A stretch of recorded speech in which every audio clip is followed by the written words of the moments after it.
चलो देखो बेटा, आज हम लोग अपना नेक्स्ट टॉपिक जो पढ़ने जा रहे हैं वो एंट्रोपी का लास्ट टॉपिक है। Entropy change in in phase change. किसमें बेटा? Entropy change in phase change. आज का टॉपिक क्या है? Oh my God, entropy change in phase change. Phase का मतलब समझते हो ना आप लोग?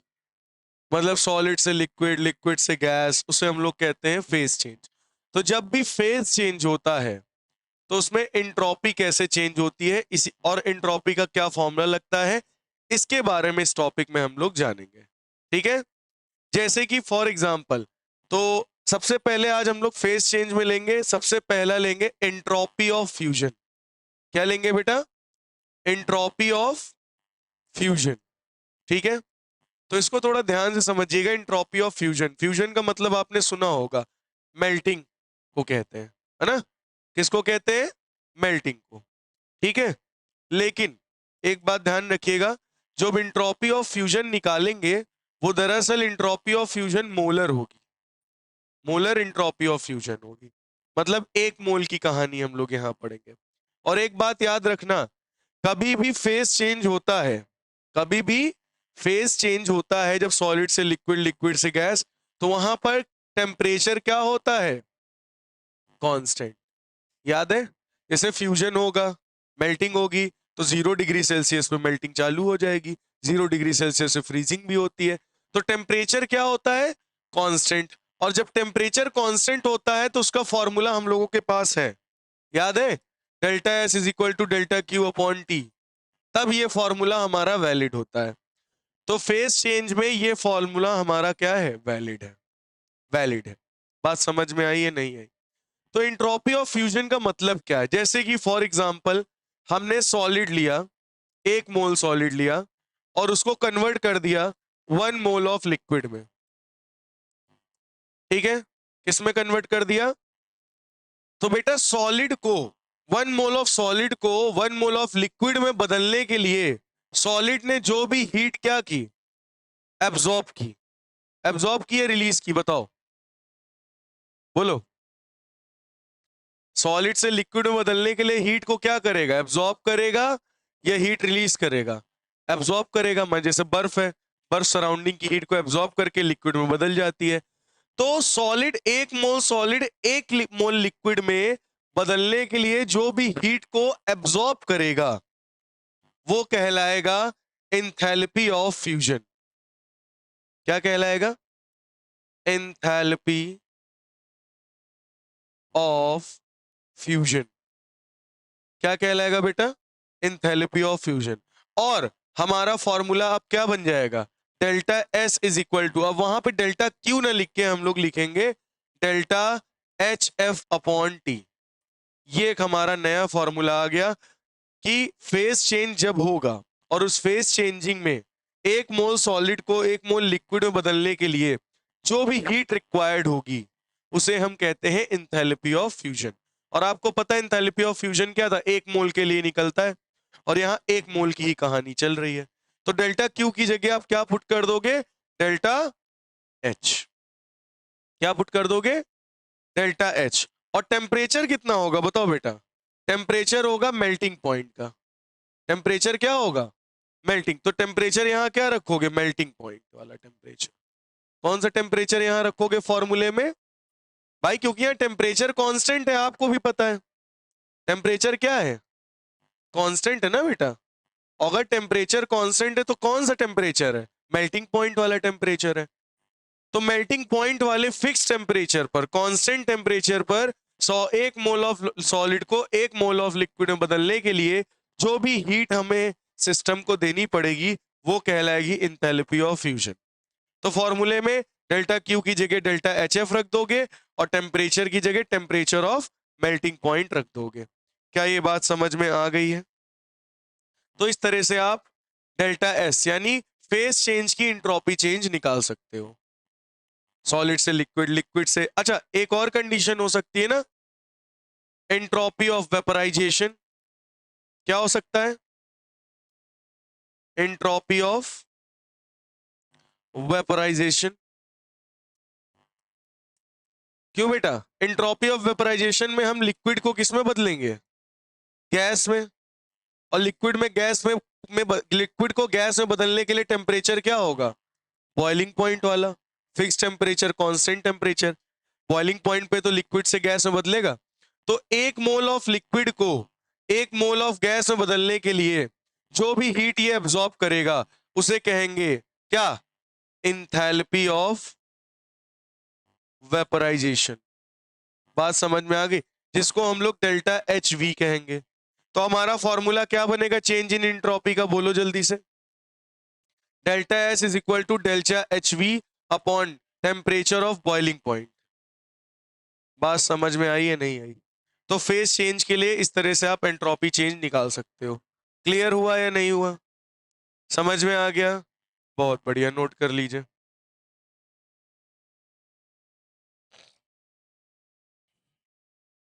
क्लियर हो गया बेटा? अब इसी पर बेस्ड हम लोग एक न्यूमेरिकल लगाते हैं ताकि ये चीज आपको और अच्छे से समझ में आ जाए। तो आगे बढ़े। 1 मिनट तुम बहुत लंबा समय ले लेती हो गया? Very good. 1 मिनट तो नहीं हुआ था लेकिन। तो इतनी बात समझ में आ गई। नेक्स्ट टॉपिक है फॉर अ लिक्विड। बोला गया, क्वेश्चन बोला गया है for a liquid delta H F की वैल्यू दी गई है। कितनी दी गई है? Delta H F is equal to 1 point, कितनी दे रखी है? 1.435 किलो कैलोरी पर मोल। ठीक है, kilo calorie per mole. And molar entropy change, and molar entropy change, and molar entropy change कितना दिया गया है? For fusion is each 5.26 calorie per mole kelvin. ठीक है, आपको बोला गया find melting point. Find TMP मतलब मेल्टिंग पॉइंट वाला टेम्परेचर आपको फाइंड करना है। बोलो कर लोगे? कर लोगे? जरा देखो, फॉर अ लिक्विड, लिक्विड का एंथैल्पी ऑफ फ्यूजन दिया गया है, एंट्रोपी दिया गया है, तो एंथैल्पी ऑफ फ्यूजन की बात हो रही है ना। तो इसका मतलब हम लोग delta S is equal to delta H F upon temperature of melting point. ये भी दिया है, ये भी दिया है, टेम्परेचर निकाल लो। हलवा। तो कितना दिया है डेल्टा एस? बोलो 5.26 is equal to delta H F कितना दिया गया? 1.435 अपॉन टेम्परेचर तुम्हें निकालना है मेल्टिंग पॉइंट वाला। समझ में आई बात या नहीं? बोलो बेटा। बस आप इसको क्या कर दीजिए, डिवाइड कर दीजिए और आंसर बता दीजिए क्या आएगा। तो टेम्परेचर ऑफ मेल्टिंग पॉइंट आपको निकालना है और 1.435 अपॉन 5.26 ये है आपका। इसको सॉल्व कर दीजिए और आंसर बता दीजिए। और एक बात याद रखिएगा, ऊपर किलो कैलोरी है और नीचे में ये कैलोरी में है, तो किलो कैलोरी को कैलोरी में पहले बदल लेना। ठीक है, तो कैलोरी में बदलने के लिए क्या करोगे? 1000 से मल्टीप्लाई। 1 किलो कैलोरी में कितनी कैलोरी होती है? 1000। बात समझ में आ गई? तो यहां भी क्या लिख लो? 1000। अब इसको सॉल्व कर लो, आंसर बताओ कितना आएगा। कितना आ रहा है बेटा? तो इसका अप्रोक्सीमेटली जो आंसर आएगा सॉल्विंग के बाद वो आएगा 272, यानी अप्रोक्सीमेटली इसको हम 273 केल्विन यानी 0 डिग्री सेल्सियस बोल सकते हैं। कितना? 272 केल्विन यानी 273 केल्विन, यानी 273 को क्या बोलते हैं? 0 डिग्री सेल्सियस। यानी किस टेम्परेचर पर ये प्रोसेस हो रही होगी? 0 डिग्री सेल्सियस पर। यही है टेम्परेचर ऑफ मेल्टिंग पॉइंट और हमको पता भी है यही होता ही है। क्लियर हो गई ये बात? समझ में आ गई? आगे बढ़े नेक्स्ट क्वेश्चन की ओर। बोलो हाँ। यस, चलिए next question, find delta S. Find delta S क्या बोल रहा है आपकी बार? डेल्टा एस फाइंड करना है, वो भी किस फॉर्म में? जूल पर ग्राम केल्विन। ठीक है, for conversion of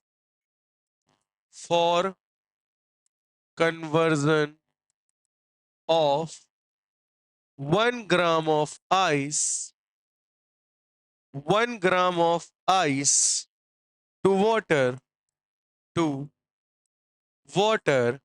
at 273 Kelvin. कितने केल्विन बेटा? 273 kelvin and 1 atm pressure, and 1 atm pressure. कितना प्रेशर है बेटा? 1 atm का.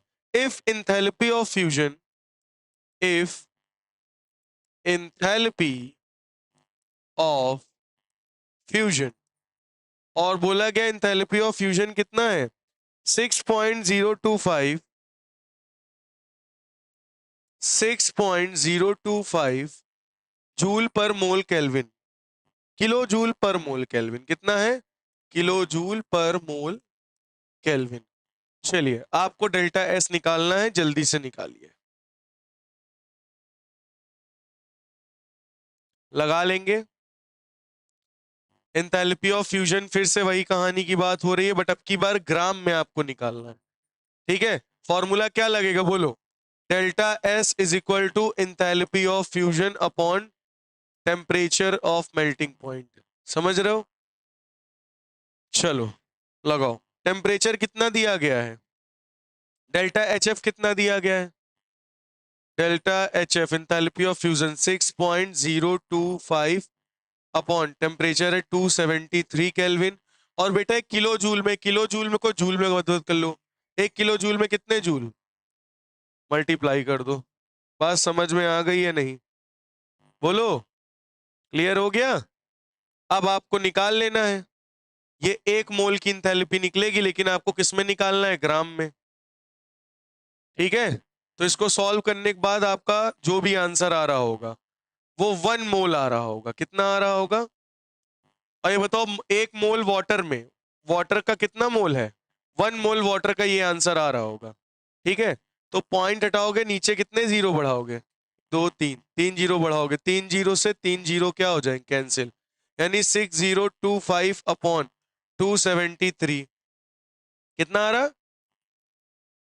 22.06. ठीक है, लेकिन बेटा ये 1 मोल के लिए आया, बोला गया हमें पर ग्राम निकालना है. तो 1 मोल में कितने ग्राम पानी होता है? 18 ग्राम.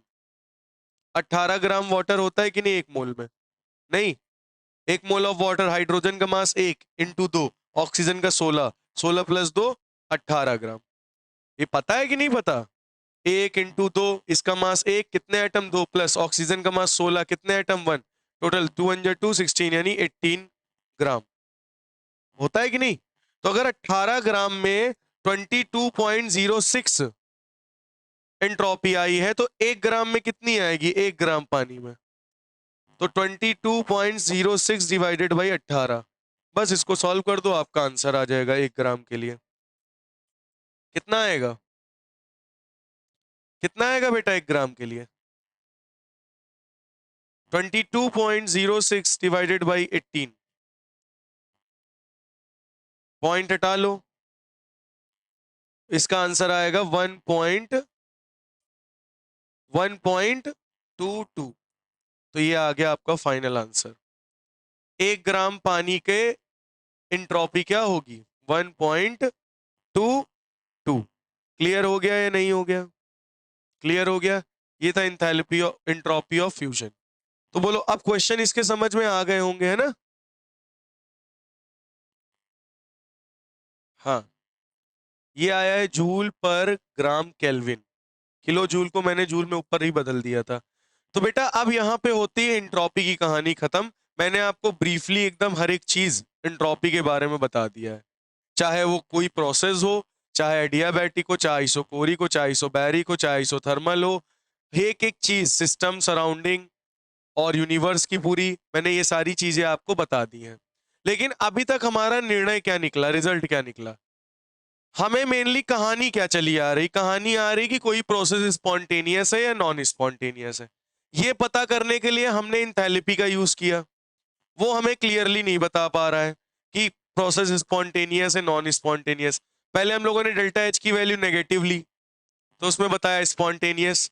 फिर डेल्टा एच की वैल्यू पॉजिटिव ली, एंडोथर्मिक रिएक्शन, उसमें भी कई सारी रिएक्शन स्पॉन्टेनियस थी।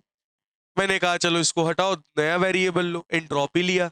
एंट्रोपी में मैंने कहा जिसकी रैंडमनेस बढ़ रही हो, जैसे रैंडमनेस बढ़ रही है, जैसे सॉलिड से लिक्विड में जाओगे तो मॉलिक्यूल्स की रैंडमनेस बढ़ती है, तो हमने कहा एंट्रोपी बढ़ रही है मतलब वो स्पॉन्टेनियस प्रोसेस है। हमने कहा ठीक है भैया।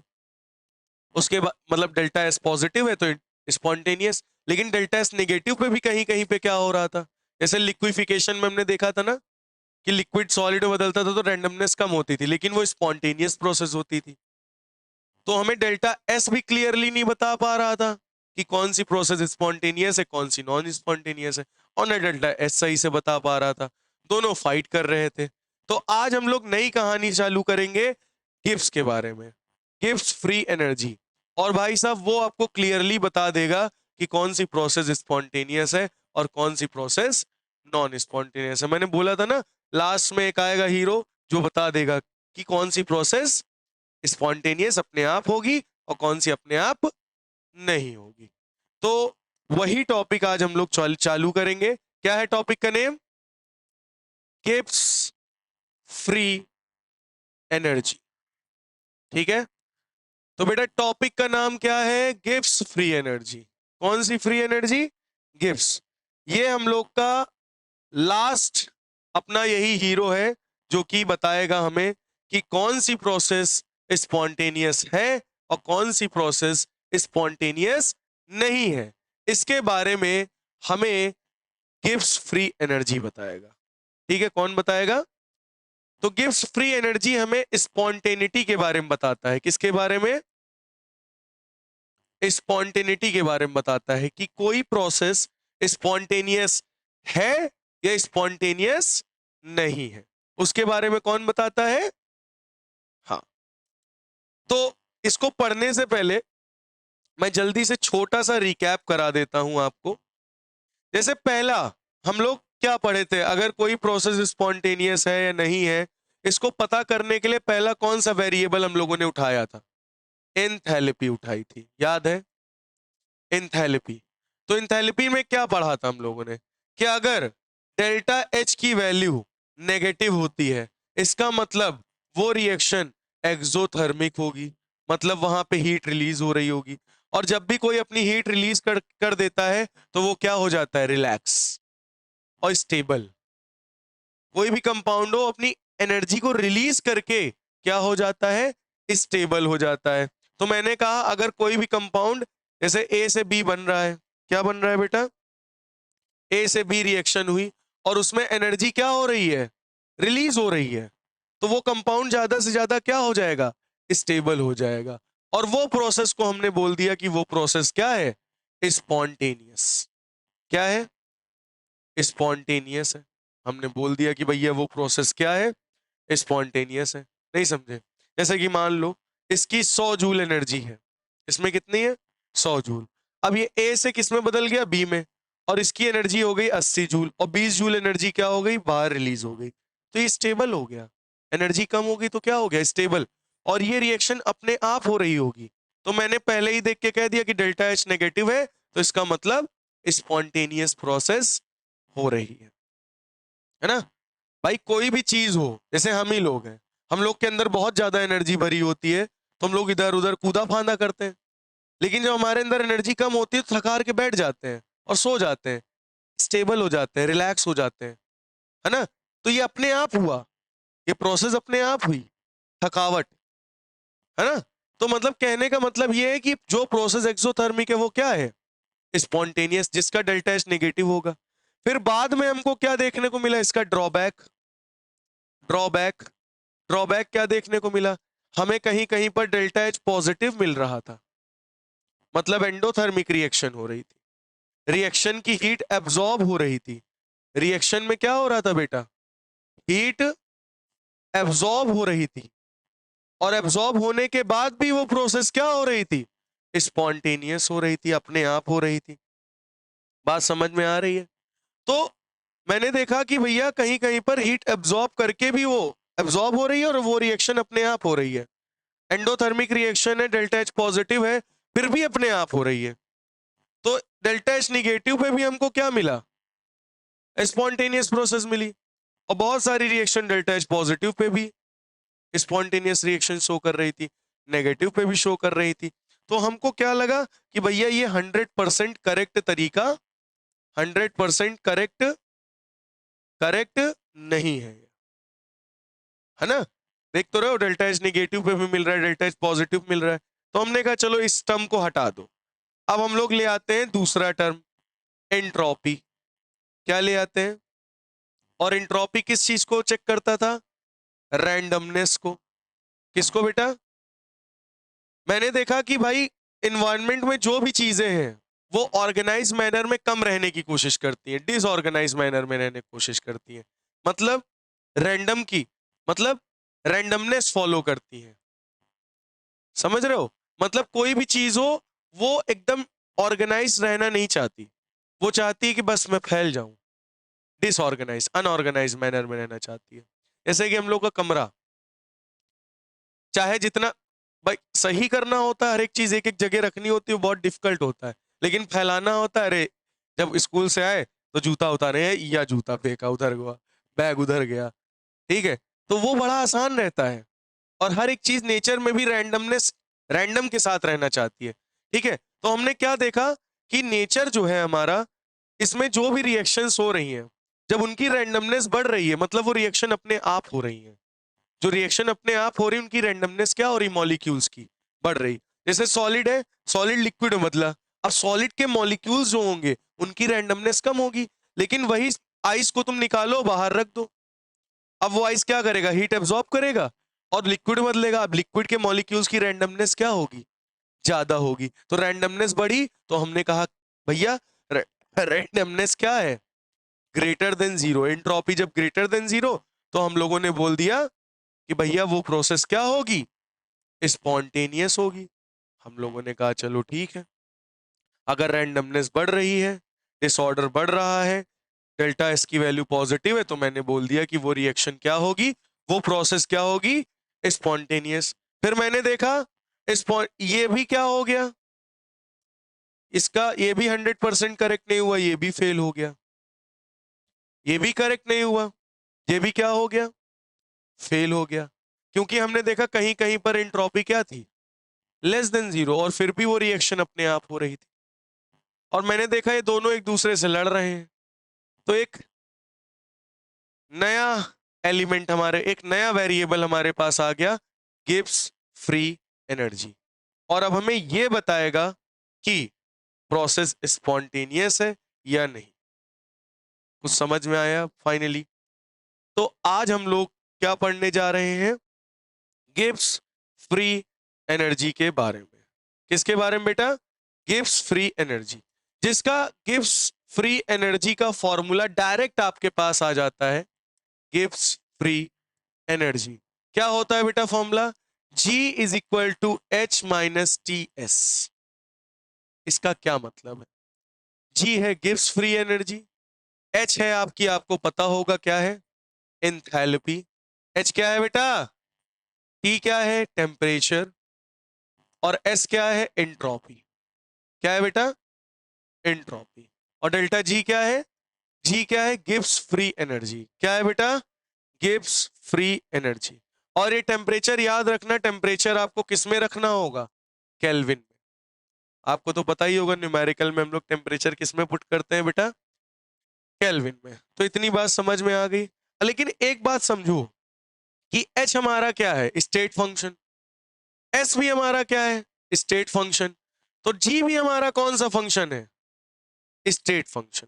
यानी डेल्टा G भी हमारा कौन सा फंक्शन है, स्टेट फंक्शन। स्टेट फंक्शन का मतलब समझते हो क्या होता है? स्टेट फंक्शन का मतलब जो पाथ पे डिपेंड ना करे, जो इनिशियल और फाइनल पॉइंट पे डिपेंड करता है। जैसे कि मान लो हम यहां से चलना शुरू किए और यहां तक गए, तो स्टेट फंक्शन जो होता है ए और बी से मतलब है।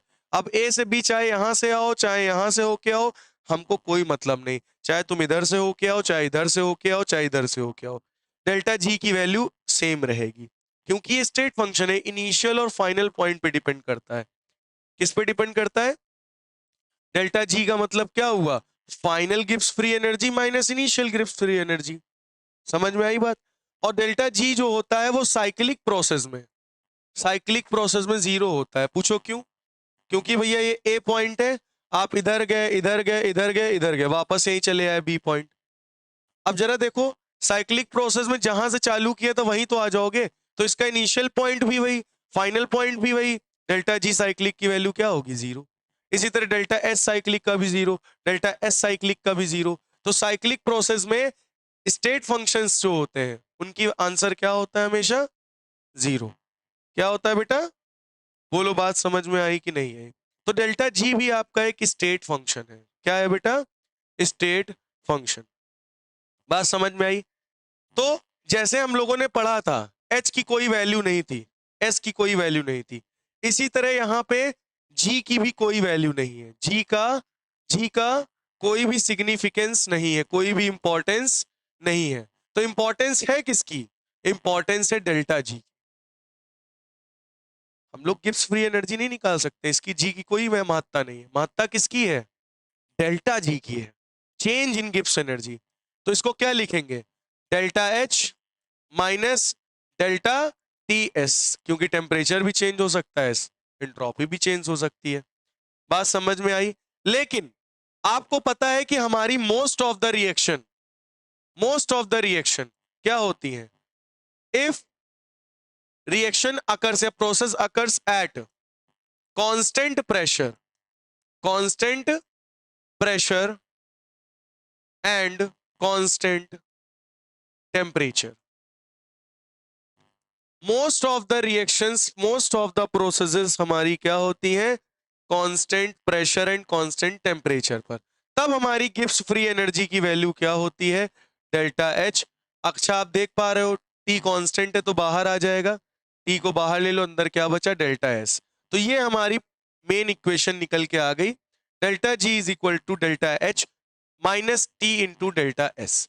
जब टेम्परेचर प्रेशर कांस्टेंट होगा तब ये रिएक्शन लगेगी। और मोस्ट ऑफ द केसेस में आपको पता है टेम्परेचर क्या होता है?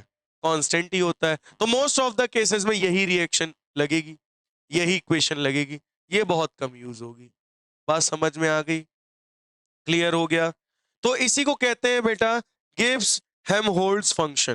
क्या बोलते हैं? गिब्स हेल्महोल्ट्ज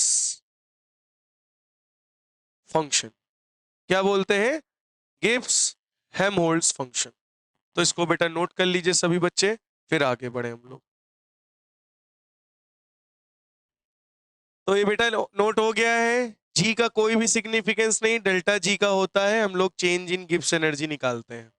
अगर टेम्परेचर प्रेशर कांस्टेंट है तो आपका इक्वेशन क्या बनेगी? सही से लिख देता हूं, एक बच्चे का आ गया कि भैया ये क्या है। अब ठीक है, समझ में आ गया? चलो आगे बढ़ते हैं। तुमने ऐसा ही बोला था। हम लोग गिब्स फ्री एनर्जी देखेंगे। अरे वही तो देख रहे हैं इतनी देर से। तो गिब्स फ्री एनर्जी जो है बेटा, गिब्स फ्री एनर्जी जो है ये क्या है?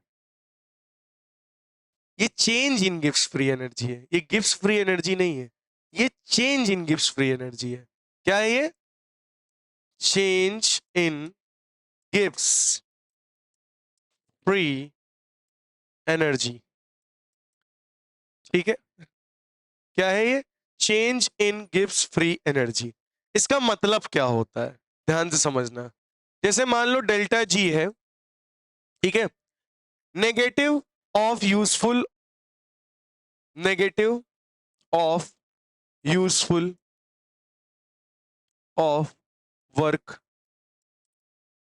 Negative of useful work of system.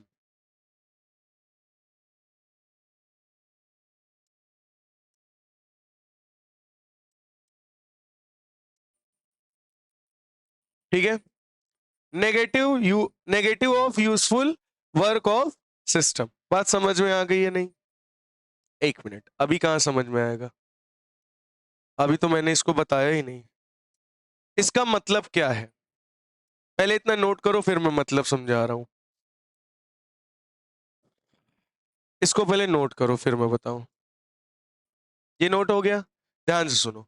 Delta G की वैल्यू अगर नेगेटिव है, अगर डेल्टा जी की वैल्यू नेगेटिव है, मतलब वो वैल्यू नेगेटिव होने का मतलब ये है कि उतनी एनर्जी किसी सिस्टम के पास है और वो वर्क उतनी एनर्जी से कर सकता है। फॉर एग्जाम्पल मान लो डेल्टा जी की वैल्यू -100 जूल किलो जूल है। मान लो डेल्टा जी की वैल्यू कितनी है बेटा? -100 किलो जूल। तो वर्क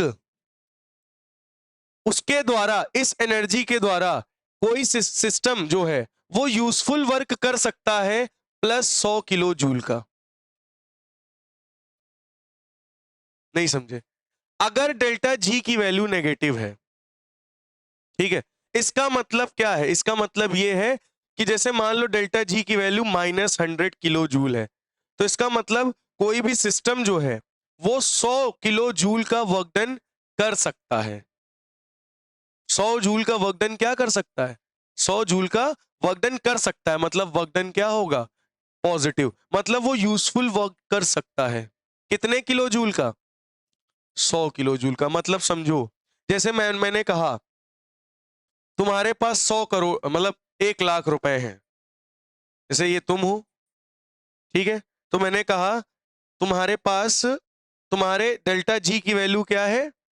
-1 लाख किलो जूल, ठीक, यानी -1 लाख रुपीज है डेल्टा जी की वैल्यू। इसका मतलब तुम्हारे पास 1 लाख रुपए हैं और उससे तुम एक यूजफुल वर्क कर सकती हो बाहर सोसाइटी में लोगों की हेल्प करके। तो 1 लाख रुपए से तुम क्या कर सकती हो? यूजफुल वर्क कर सकती हो। तो डेल्टा जी का मतलब ये है। डेल्टा जी का मतलब क्या है? अगर डेल्टा जी की वैल्यू नेगेटिव होती है तो इसका मतलब उस एनर्जी से आप कोई ना कोई सिस्टम, कोई ना कोई यूजफुल वर्क उतनी एनर्जी से कर सकता है। उसी को कहते हैं गिब्स फ्री एनर्जी। नहीं समझ में आई बात? जैसे मेरे पास, मेरे अंदर एनर्जी है, डेल्टा जी की वैल्यू मेरी है -50 किलो जूल, तो मतलब मैं वर्क कर सकता हूं कितना? 50 किलो जूल का किसी के लिए। मैं सिस्टम हूं, मैं वर्क कर सकता हूं कितना? 50 किलो जूल, क्योंकि मेरे पास 50 किलो जूल की एनर्जी पड़ी हुई है और मैं उससे यूजफुल वर्क कर सकता हूं। तो डेल्टा जी की वैल्यू अगर नेगेटिव है तो नेगेटिव जो एनर्जी होगी वो यूजफुल वर्क करेगी, वर्क ऑफ सिस्टम करेगी। ठीक है, बात समझ में आई? मतलब ये सिस्टम 100 किलो जूल का काम कर सकता है ना? इसका मतलब क्या है? अगर डेल्टा जी की वैल्यू 100 किलो जूल है तो इसका मतलब क्या है कि सिस्टम सिस्टम 100 किलो जूल का यूजफुल काम यूजफुल काम कर सकता है। बोलो, बात समझ में आई? अगर डेल्टा जी की वैल्यू -100 किलो जूल है तो इसका मतलब क्या है कि जो सिस्टम है वो 100 किलो जूल का यूजफुल वर्क कर सकता है, यूजफुल काम कर सकता है। बात समझ में आई या नहीं आई? क्लियर हुई? अच्छा, अगर मैं आपसे यही बोलूं कि डेल्टा जी की वैल्यू माइनस नहीं +100 किलो जूल है, तो जो वर्क होगा किसके द्वारा, जो यूजफुल वर्क होगा, बोलो, वो क्या होगा? -100 किलो जूल। इसका मतलब क्या है? इसका मतलब यह है कि अगर मुझे उस सिस्टम से वर्क करवाना है तो उसको 100 किलो जूल हमें एनर्जी देनी पड़ेगी, तब वो यूजफुल वर्क करेगा सिस्टम। नहीं समझे? जैसे मुझे तुमसे काम करवाना है घर का, तो मुझे तुम्हें रिश्वत देनी पड़ेगी कितनी? 100 किलो जूल की, तब तुम वो काम करोगी। अन्यथा ऐसे तुम वो काम नहीं करोगी। इसका मतलब क्या है कि वो नॉन स्पॉन्टेनियस प्रोसेस है। समझ पा रहे हो? मतलब मैंने तुमको काम कराने के लिए, तुमसे काम कराने के लिए मैंने तुमको एनर्जी दी है, तब तुम काम करोगी, ऐसे काम नहीं करोगी। तो इसका मतलब क्या है? Non spontaneous process. अगर तुम्हारी डेल्टा जी की वैल्यू क्या है? नेगेटिव, तो इसका मतलब तुम्हारे पास 100 जूल एनर्जी है, 100 किलो जूल, तुम अपना घर का काम अपने आप कर लोगी, मुझे कहना नहीं पड़ेगा। तो ये कैसी प्रोसेस हुई? स्पॉन्टेनियस हुई। कुछ समझ में आया या नहीं आया? क्लियर हुआ? तो स्पॉन्टेनियस, नॉन स्पॉन्टेनियस, तो मतलब डेल्टा जी की वैल्यू अगर नेगेटिव होती है, डेल्टा जी की वैल्यू अगर क्या होती है, डेल्टा जी की वैल्यू अगर नेगेटिव होती है, तो इसका मतलब वो प्रोसेस क्या होगी? स्पॉन्टेनियस। क्या होगी? स्पॉन्टेनियस। अगर डेल्टा जी की वैल्यू पॉजिटिव होती है, तो वो कैसी प्रोसेस होगी? Non spontaneous. बात समझ में आ गई? ये आ गया अपना हीरो, अब करेक्ट बताएगा। समझ में आई बात? कुछ क्लियर हुआ? फिर से मैं बोल रहा हूं, डेल्टा जी की value negative of useful work of system. मतलब जैसे कि मैं हूं, मेरा छोटा भाई है, ठीक है। अब डेल्टा जी की वैल्यू नेगेटिव 100 किलो जूल है, तो इसका मतलब उसके अंदर 100 किलो जूल एनर्जी है, तो वो घर की सफाई उसे करनी है, तो वो घर की सफाई अपने आप कर देगा। मतलब जो भाई है वो वर्क, यूजफुल वर्क कर देगा इसी 100 किलो जूल एनर्जी का यूज करके, क्योंकि मम्मी ने उसे खाना खिला दिया 100 किलो जूल का। लेकिन अब अगर डेल्टा जी की वैल्यू प्लस 100 किलो जूल है, मतलब भाई हमारा भूखा है, उसको मुझे एनर्जी कितनी, इतनी एनर्जी देनी पड़ेगी। जब मैं उसको इतनी एनर्जी दूंगा तब वो घर साफ करेगा। समझ पा रहे हो? क्लियर हो रही बात? कोई सिस्टम है, कोई सिस्टम है, उसकी डेल्टा जी की वैल्यू क्या है? नेगेटिव, -100 किलो जूल है उस सिस्टम की एनर्जी, ठीक है। डेल्टा जी मतलब उसमें 100 किलो जूल एनर्जी पहले से ही है, तो उतना वर्क करके आपको वो यूजफुल वर्क करके दे सकती है। अब कोई दूसरा सिस्टम है, उसकी डेल्टा जी की वैल्यू क्या है? Positive 100 kilo joule. इसका मतलब क्या है? इसका मतलब ये है कि उसको मुझे 100 किलो जूल एनर्जी देनी पड़ेगी। जब उस सिस्टम को मैं 100 किलो जूल एनर्जी दे दूंगा, तो वो सिस्टम यूजफुल वर्क कर देगा मेरे लिए।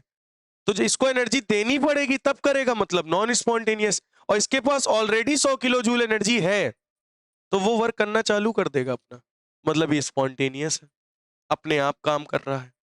कुछ समझ में आया या नहीं आया? समझ में आया? तो ये सिस्टम बनने के लिए हमें क्या करना पड़ेगा? मतलब ये इस तरीके का सिस्टम, ये जो सिस्टम है, ये जो सिस्टम है, इसको काम करने के लिए, ये सिस्टम को काम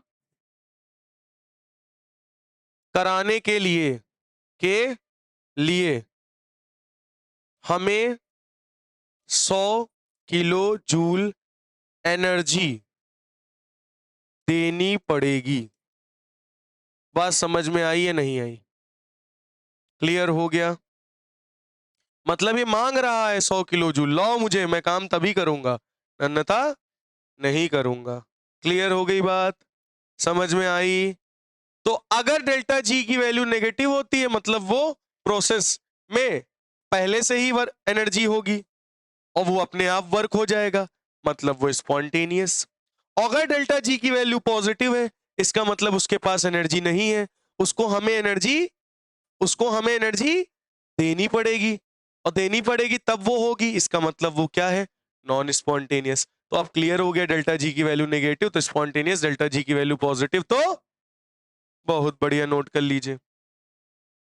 पूरा नोट हो गया? बहुत बढ़िया, आगे बढ़े। ठीक है, आ गया ना अब समझ में सिस्टम क्या है? ठीक। अब ध्यान से सुनना, जैसे मान लो हमने ले लिया डेल्टा एच, डेल्टा एस और डेल्टा जी। हमने तीन एनर्जीज ले ली, मतलब तीनों वेरिएबल्स ले लिए। अब मानो कि मुंह कैसा बनाती है ये मान लो ये फेवरेबल कंडीशन है। फेवरेबल मतलब समझ रहे हो? फेवरेबल का मतलब डेल्टा एच की वैल्यू मान लो नेगेटिव है, और नेगेटिव पे ही क्या होती है? स्पॉन्टेनियस, जो हम लोगों ने पढ़ा था। और ये भी मान लो फेवरेबल कंडीशन पे है, इसका मतलब डेल्टा एस की वैल्यू क्या होगी? पॉजिटिव। फेवरेबल का मतलब क्या है? हम लोगों ने स्टार्टिंग में क्या माना था कि डेल्टा एच अगर नेगेटिव होगा, प्रोसेस एक्सोथर्मिक होगी, तो वो स्पॉन्टेनियस है। और डेल्टा एस मतलब जब रैंडमनेस बढ़ेगी तब वो स्पॉन्टेनियस होगी, है ना। तो इन दोनों केसेस में प्रोसेस क्या है, स्पॉन्टेनियस स्पॉन्टेनियस। तो अब बताओ डेल्टा जी क्या आएगा। तो डेल्टा जी क्या आएगा, ध्यान से सुनना। जैसे मान लो निगेटिव और पॉजिटिव, डेल्टा जी की वैल्यू क्या आती, delta H minus T into delta S. ठीक है बेटा, तो डेल्टा एच की वैल्यू क्या है, नेगेटिव है, ठीक है, माइनस टी, और डेल्टा एस की वैल्यू क्या है, पॉजिटिव है। टी को जरा साइड हटाओ, प्लस माइनस माइनस, और माइनस माइनस माइनस, यानी डेल्टा जी की वैल्यू क्या आई, नेगेटिव। इसका मतलब प्रोसेस क्या होगी, स्पॉन्टेनियस। क्या होगी प्रोसेस, माइनस माइनस प्लस होगा, बट आंसर तो माइनस का ही आएगा ना। अच्छा माइनस टू क्या होगा, -4 या प्लस का 4, नेगेटिव आएगा ना, आएगा तो नेगेटिव ही ना, तो वही तो लिखा है। और डेल्टा जी अगर नेगेटिव होती है तो वो कैसी प्रोसेस है, तो ये भी बता रहा है स्पॉन्टेनियस, ये भी बता रहा है स्पॉन्टेनियस, तो ये भी बता रहा है स्पॉन्टेनियस ही है। समझ में आई बात। चलो अच्छा, अनफेवरेबल कंडीशन लेके देखते हैं। डेल्टा एच जब पॉजिटिव बोलता था तो इसका मतलब ये क्या कहता था, नॉन स्पॉन्टेनियस प्रोसेस है, अनफेवरेबल कंडीशन। डेल्टा एस जब निगेटिव होता था तो ये बोलता था ये भी नॉन स्पॉन्टेनियस प्रोसेस है, ये भी अनफेवरेबल कंडीशन। तो डेल्टा जी क्या बोलेगा, डेल्टा एच की वैल्यू क्या है, positive, minus T, delta S की वैल्यू क्या है, नेगेटिव। अब देखो माइनस माइनस प्लस, यानी ओवरऑल वैल्यू क्या आई, डेल्टा जी की वैल्यू पॉजिटिव, और डेल्टा जी की वैल्यू पॉजिटिव तो क्या होगा, नॉन स्पॉन्टेनियस प्रोसेस, जो कि ये भी वही बता रहा है। देख रहे हो, तो डेल्टा जी, डेल्टा एच और डेल्टा एस के अकॉर्डिंग ही पूरा लेकर सब बता रहा है कि वो प्रोसेस स्पॉन्टेनियस होगी या फिर नॉन स्पॉन्टेनियस। बात समझ में आई। तुमको एक वैल्यू लेके हम समझा देते हैं। मान लो ये है -100 जूल, ये है +100 जूल, है ना, सही है। यहां जरा पुट करो, कहाँ पुट कर दें, जगह बची है नहीं, आगे ले लेते हैं ना। यहां जरा पुट करो, delta G is equal to, delta H की वैल्यू क्या है, -100, ठीक है, और पॉजिटिव माइनस, टेम्परेचर कितना ले लें, टेम्परेचर को टी ही रखो, और ये कितनी वैल्यू है 100, है ना, यानी +100। समझ में आई बात है नहीं। अब -100 +100 यानी कितना हो जाएगा, 0, यानी आंसर कितना आया, -T। देख रहे हो, +100 -100 कैंसिल, -T बचा कि नहीं बचा, मतलब डेल्टा जी की ओवरऑल वैल्यू क्या आ रही है, नेगेटिव। जरा यहां देखो, delta G is equal to, H की वैल्यू क्या ली, पॉजिटिव, मतलब अब इसको +100 मान लो, और इसको क्या मान लो, -100 मान लो। जरा इधर देखो, अब डेल्टा एच की वैल्यू क्या रखोगे, +100 माइनस टी, और अब की बार क्या रखोगे, -100। बोलो सही है, और माइनस माइनस क्या हो जाएगा, हाँ, 1 मिनट, ये ऐसे था ना, कटेगा नहीं ऊपर, हम लोगों ने काट दिया था ना, गलती हो गई, सो सॉरी। डेल्टा एच की वैल्यू क्या थी, -100, है ना, फिर माइनस टी, डेल्टा एस की वैल्यू क्या थी, +100, ठीक है। अब जरा तुम देखो, यहां पे टेम्परेचर जो भी होगा टेम्परेचर पे अब डिपेंड कर रहा है, मतलब नहीं, टेम्परेचर पे डिपेंड कर रहा है, मतलब गिव्स एनर्जी टेम्परेचर पे डिपेंड कर रही है। टेम्परेचर बढ़ रहा है घट रहा है उस पे भी डिपेंड कर रहा है कि प्रोसेस स्पॉन्टेनियस होगी या नॉन स्पॉन्टेनियस होगी। समझ रहे हो, तो अभी वैल्यू रख के नहीं देखते हैं, अभी तुमको इतना तो समझ में आ गया ना, अभी वैल्यू रख के अभी नहीं देखते, अभी रुको हम समझाते हैं आगे, ठीक है। ये क्लियर हो गया कि नहीं हो गया, डेल्टा एच की वैल्यू क्या रखी, नेगेटिव, माइनस डेल्टा एस की वैल्यू क्या रखी, पॉजिटिव। अब वो कुछ भी हो सकती है, टी लेकिन चेंज हो सकता है, तो पॉजिटिव निगेटिव क्या हो जाएगा, निगेटिव, और निगेटिव निगेटिव क्या हो जाएगा, निगेटिव, निगेटिव निगेटिव प्लस होगा, बट आंसर तो निगेटिव आएगा ना, तो डेल्टा जी की वैल्यू निगेटिव। और यहां रखोगे पॉजिटिव और इसकी वैल्यू निगेटिव, ये निगेटिव निगेटिव क्या हो जाएगा, प्लस, और प्लस प्लस क्या हो जाएगा, प्लस, मतलब डेल्टा जी की वैल्यू क्या आ रही? पॉजिटिव। बात समझ में आ गई इतनी है नहीं? क्लियर हुआ? चलो एक कंडीशन हम लोग और लेते हैं। अब हम लोग अनफेवरेबल कंडीशन की लेते हैं कुछ। मान लो एक फेवरेबल है, एक अनफेवरेबल है, ठीक है? तो अच्छा ये बताओ एक चीज, थोड़ा सा देखते तुम लोग को कितना आया था। डेल्टा एच की वैल्यू नेगेटिव है, इसका मतलब क्या है? वो प्रोसेस कैसी होगी? मतलब एक्सो होगी, एंडो होगी? एक्सो होगी, वेरी गुड। और अगर पॉजिटिव है तो एंडो। बात समझ में आ गई? इतना तो आता ही होगा। अच्छा डेल्टा एस पॉजिटिव है तो इंट्रोपी क्या हो रही होगी? इंक्रीज। डेल्टा एस नेगेटिव है तो इंट्रोपी क्या हो रही है? इसमें रैंडमनेस घट रही होगी, इसमें रैंडमनेस बढ़ रही होगी। ये सब तो समझ में आ ही गया होगा ना? चलो बहुत बढ़िया। अब अगर हम लोग नेक्स्ट कंडीशन उठा लें, क्या? मान लो डेल्टा एच, डेल्टा एस और डेल्टा जी। मान लो कि मैंने डेल्टा एच को फेवरेबल मान लिया। फेवरेबल का मतलब स्पॉन्टेनियस। तो डेल्टा एच के लिए स्पॉन्टेनियस कब होता था? जब डेल्टा वी की वैल्यू, डेल्टा एच की वैल्यू नेगेटिव होती थी। और डेल्टा एस को मान लेते हैं अनफेवरेबल के लिए, मतलब नॉन स्पॉन्टेनियस के लिए। तो delta S unfavourable non spontaneous के लिए क्या होता था? पॉजिटिव। पॉजिटिव या नेगेटिव? Sorry negative. मतलब जब डेल्टा एस इंट्रोपी घटती थी तो नॉन स्पॉन्टेनियस प्रोसेस होता था, है ना? अब चलो जरा डेल्टा जी निकालते हैं। अब की बार ये इसके लिए, इसका कहना है कि प्रोसेस स्पॉन्टेनियस है, इसका कहना है कि प्रोसेस नॉन स्पॉन्टेनियस है। अब डेल्टा जी क्या कहता है यहां पे? देखते हैं। अभी तक क्या था? पीछे देखो, पीछे क्या था? ये भी कह रहा था स्पॉन्टेनियस है, ये भी कह रहा था स्पॉन्टेनियस है, तो डेल्टा जी भी बोल दिया स्पॉन्टेनियस है। ये भी कह रहा था नॉन स्पॉन्टेनियस, ये भी कह रहा था नॉन स्पॉन्टेनियस, तो डेल्टा जी भी कह दिया नॉन स्पॉन्टेनियस। लेकिन अब देखो, अब खेला चालू हुआ असली। अब ये कह रहा है स्पॉन्टेनियस प्रोसेस है डेल्टा एच, और डेल्टा एस कह रहा है नॉन स्पॉन्टेनियस है। अब आंसर डेल्टा जी में क्या आएगा? बोलो। तो डेल्टा जी के अब की बार दो आंसर निकलेंगे। मतलब एक तो स्पॉन्टेनियस के लिए कि स्पॉन्टेनियस होगा, या फिर दूसरा नॉन स्पॉन्टेनियस के लिए आंसर उसका आएगा, है ना? अब डेल्टा जी क्या कहेगा? प्रोसेस स्पॉन्टेनियस है या नॉन स्पॉन्टेनियस? अगर डेल्टा जी की वैल्यू लेस देन जीरो हो थोड़ी देर के लिए, लेस देन जीरो का मतलब नेगेटिव, और डेल्टा जी जब नेगेटिव होता है तो मतलब वो कैसी प्रोसेस है? स्पॉन्टेनियस। कैसी प्रोसेस है बेटा? और डेल्टा जी का फॉर्मूला क्या था? Delta H minus T delta S less than zero. क्या कहते हो? सही है, बहुत बढ़िया। माइनस टी डेल्टा एस को उधर भेज दो, तो delta H less than T delta S. सही है।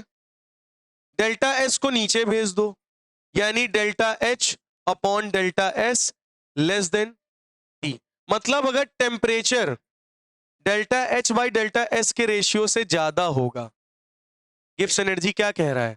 अब गिब्स एनर्जी ने भी कंडीशन रख दी कि अगर temperature delta H by delta S से ग्रेटर होगा तब वो प्रोसेस स्पॉन्टेनियस होगी। मतलब अब प्रोसेस किस पे डिपेंड कर रही है? टेम्परेचर पे डिपेंड कर रही है कि temperature delta H by delta S से ज्यादा होगा तब प्रोसेस स्पॉन्टेनियस होगी। नॉन स्पॉन्टेनियस में क्या होता है? डेल्टा जी ग्रेटर देन जीरो यानी पॉजिटिव होता है। अगर डेल्टा जी पॉजिटिव होगा तो वो प्रोसेस कैसी होगी?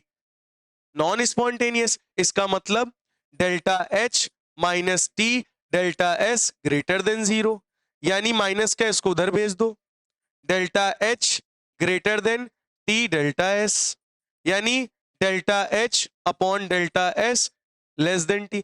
अब क्या कह रहा है? अगर delta H by delta S से टेम्परेचर कम हुआ, delta H by delta S से टेम्परेचर कम हुआ तो वही प्रोसेस नॉन स्पॉन्टेनियस होगी। अब गिब्स एनर्जी ने भी हाथ थोड़े से खड़े कर दिए। उसने कहा भैया अगर ऐसी कंडीशन आ रही है कि इंथैल्पी कह रहा है स्पॉन्टेनियस प्रोसेस है, इंट्रोपी कह रहा है नॉन स्पॉन्टेनियस प्रोसेस है, तो गिब्स एनर्जी ने कहा हम पूरा मामला छोड़ दे रहे हैं टेम्परेचर पे। अगर delta H by delta S से टेम्परेचर ज्यादा हुआ तो स्पॉन्टेनियस रिएक्शन प्रोसेस होगी। अगर delta H by delta S से टेम्परेचर क्या हुआ, कम हुआ इसके रेशियो से, तो वो प्रोसेस नॉन स्पॉन्टेनियस होगी। कहानी खत्म। समझ में आई बात? अच्छा, एक कंडीशन और जनरेट हो गई। वो कंडीशन क्या है जरा देख लेते हैं। वो कंडीशन ये है कि अब डेल्टा एच कह रहा है कि प्रोसेस नॉन स्पॉन्टेनियस है, यानी डेल्टा एच की वैल्यू क्या मान ली, पॉजिटिव। और डेल्टा एस कह रहा है कि प्रोसेस स्पॉन्टेनियस है। फिर डेल्टा जी की वैल्यू अब क्या होगी? डेल्टा जी की वैल्यू बोलो भाई, ध्यान से सुनो। फिर से डेल्टा जी कहेगा, हम छोड़ दे रहे हैं किस पे, टेम्परेचर पर। तो डेल्टा जी में भाई एक बार बोल सकता है स्पॉन्टेनियस, एक बार बोल सकता है नॉन स्पॉन्टेनियस। दो प्रोसेस हो सकती हैं। अच्छा, स्पॉन्टेनियस प्रोसेस कब होती है बताओ जरा? जब डेल्टा जी की वैल्यू लेस देन जीरो हो। क्यों भैया? जब डेल्टा जी की वैल्यू क्या हो, लेस देन जीरो, है ना? तो अगर तुम खुद ही सोचो, ये सब कहानी तो हम जान चुके हैं ना, ठीक है ना? अच्छा, अब हमारा कंडीशन क्या है कि अब एंथैल्पी कह रहा है कि ये प्रोसेस नॉन स्पॉन्टेनियस है और डेल्टा एस कह रहा है कि ये प्रोसेस स्पॉन्टेनियस है, मतलब दोनों की वैल्यू पॉजिटिव। तो डेल्टा जी बराबर क्या होता है, delta H minus T delta S. तो डेल्टा एच भी positive minus T delta S भी पॉजिटिव। तो अब गिब्स फ्री एनर्जी कैसे बताए? अब पॉजिटिव और ये, अब भैया यहां पे अगर मान लो डेल्टा एच की वैल्यू ज्यादा हुई तो ये वैल्यू ओवरऑल क्या आएगी, पॉजिटिव। इफ, यहां देख, ध्यान से देख लो, if delta H is greater than delta S, मान लो डेल्टा एस से बहुत बड़ा है, तो यहां डेल्टा जी की वैल्यू क्या आएगी, पॉजिटिव आएगी। उस केस में वो प्रोसेस क्या कहेगा, नॉन स्पॉन्टेनियस। और अगर दूसरी कंडीशन क्या बन सकती है, delta G is equal to if delta H less than delta S. अब मान लो डेल्टा एस की वैल्यू ज्यादा हो गई, तो इससे मल्टीप्लाई होके जब ये माइनस करेगा तो आंसर क्या आएगा, नेगेटिव। डेल्टा जी का नेगेटिव आंसर आएगा, मतलब वो प्रोसेस क्या होगी, स्पॉन्टेनियस। क्या होगी? बात समझ में आई या नहीं आई? क्लियर हुआ? तो इस ऊपर वाले केस में तो भाई टेम्परेचर पे इसने छोड़ दिया, टेम्परेचर ग्रेटर होगा तो प्रोसेस स्पॉन्टेनियस होगी, टेम्परेचर कम होगा तो प्रोसेस नॉन स्पॉन्टेनियस होगी। अगर इंट्रोपी कह रहा है स्पॉन्टेनियस है, डेल्टा एच कह रहा है नॉन स्पॉन्टेनियस है, तो हम क्या चेक करेंगे कि भैया डेल्टा एच अगर बड़ा होगा तो बड़े से इन छोटों को माइनस करोगे मल्टीप्लाई करने के बाद, बहुत बड़ा होना चाहिए, डेल्टा एच बहुत बड़ा होना चाहिए। तो डेल्टा एच को जब टी और डेल्टा एच से मल्टीप्लीकेशन जो आएगा उससे माइनस करने के बाद अगर वैल्यू पॉजिटिव आती है डेल्टा जी की तो नॉन स्पॉन्टेनियस, और डेल्टा जी की वैल्यू अगर निगेटिव आती है, क्या आती है, मान लो डेल्टा एस बड़ा निकल गया, डेल्टा एच छोटा है, तो डेल्टा एस टी से मल्टीप्लाई हो जाएगा, डेल्टा एस से माइनस करोगे वैल्यू तो वैल्यू नेगेटिव आएगी। इसका मतलब वो प्रोसेस क्या होगी, स्पॉन्टेनियस। बोलो समझ में आ गई? और एक कंडीशन ये भी बन सकती है, ध्यान से सुन लो, कि मान low temperature delta H by delta S के बराबर हो जाए, ना बड़ा हो ना छोटा हो, तब डेल्टा जी की वैल्यू जीरो हो जाएगी।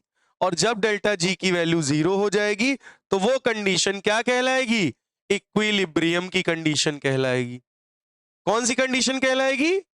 बोलो समझ में आ गई बात इतनी है नहीं? क्लियर हो गया? तो इसको नोट कर लीजिए घम्म से।